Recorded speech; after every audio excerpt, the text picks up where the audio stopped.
Nabi Musa diperintahkan oleh Allah khalwat selama 30 hari plus 10, artinya 40 hari 40 malam. Dititipkanlah kepada sepupunya. Siapa? Seorang Rasul juga, Nabiullah Harun. Apa yang terjadi, apa yang dilakukan umatnya oleh Bani Israil pada saat itu? Malah mereka mengikuti Musa As-Samiri, malah mengikuti Dajjal yang bisa membuat patung anak sapi yang bersuara. Sontak pada saat Nabiullah Musa sudah sekembalinya dari tempat khalwatnya, melihat ternyata umatnya ini banyak menyelisihi ajaran beliau. Ketika berdebat terjadi antara Nabi Musa dengan mereka, ada yang tobat di antara mereka, kaum-kaum tersebut. Akhirnya mereka menyadari mereka telah mengikuti orang yang salah. Bukan Nabi Harun yang menjadi wazirnya Nabi Musa, tapi malah mengikuti Musa As-Samiri. Maka kemudian mereka berkata, mintakanlah kepada Allah ampunan untuk kami. Maka lantas jawaban Allah, perintahkanlah kepada mereka agar mereka saling membunuh satu sama lain sebagai bentuk kafaroh. Akhirnya terjadilah pertikaian, langsung mereka disuruh saling bantai satu sama lain. Itu umat zaman dulu ya.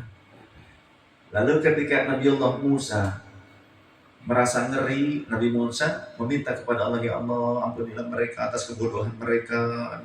Akhirnya Allah memperkenankan, perintahkan mereka berhenti dan perintahkanlah mereka berbuat kebaikan, karena innal hasanat yudhibnas sayyi'at. Kebaikan-kebaikan bisa menghapuskan keburukan. Yang jadi pertanyaan, ini ada di dalam Al-Quran. Berlaku nggak untuk kita umat Nabi Muhammad? Kalau kita melakukan dosa, kita saling bunuh satu sama lain, berlaku nggak? Enggak kan? Jadi ini adalah kisah hikayat. Kalau ada orang bertanya lagi, kan gitu ya, kalau begitu kenapa Allah menyisipkan cerita di dalam Al-Quran tentang Nabi, Rasul, dan umatnya yang terdahulu? Para Nabi terdahulu dan umatnya, kenapa? Ya jawabannya ada di dalam Al-Quran lagi, kalau kita benar-benar mempelajarinya dari para fuqaha, bukan cuma membacanya. Karena kalau cuma membacanya saja, meskipun hafal, nggak ngerti. Banyak itu.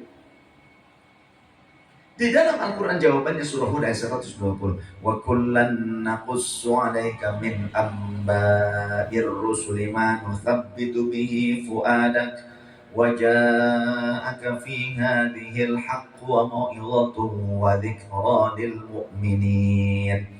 Wallahu rasulahu nabi muradi wa ma'na.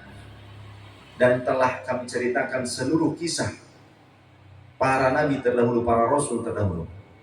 Min amba'ir rusli ma nusabbitu bihi fu'ada. Kenapa kok Allah menceritakan kepada baginda Nabi Muhammad SAW?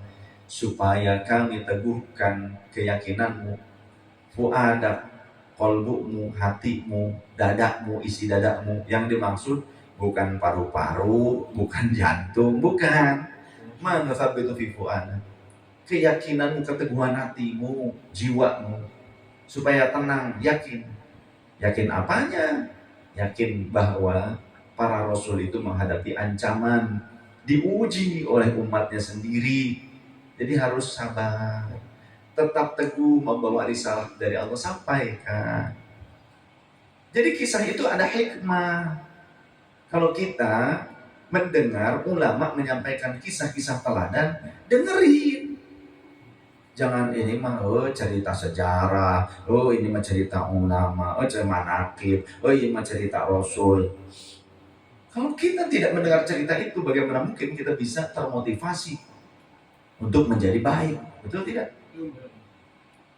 Kadang ada orang ketika diceritakan tentang sejarah bangsa Indonesia, itu tidak mau. Pantesan baik, dibodohin, sejarahnya dirubah, dibelokkan, jadi Yaman jadinya, jadi milik orang Yaman.